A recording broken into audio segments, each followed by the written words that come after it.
The Christmas Peace Festival was held with great joy and unity at the Arooj-e-Mariam Renewal Center in Lahore, where a large number of Christian families participated.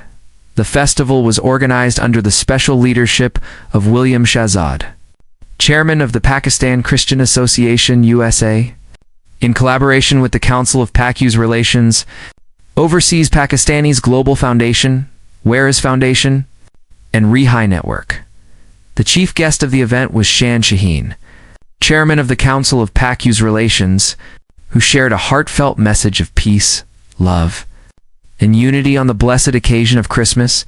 The festival was led and beautifully managed by Rev. Pastor Christy, chairman of the Rehaai Network.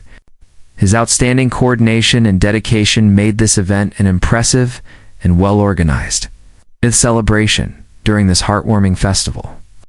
Hundreds of families received monthly grocery packages, food supplies, and Christmas gifts. Flood-affected families were also specially remembered. They were invited, encouraged, and provided with support and relief packages.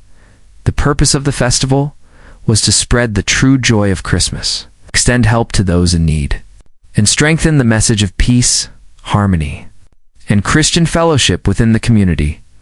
All organizations: Pakistan Christian Association USA, Council of Pak-US Relations, oversees Pakistanis Global Foundation, Waris Foundation. Rehaai Network played a vital role in making this Christmas truly blessed and memorable.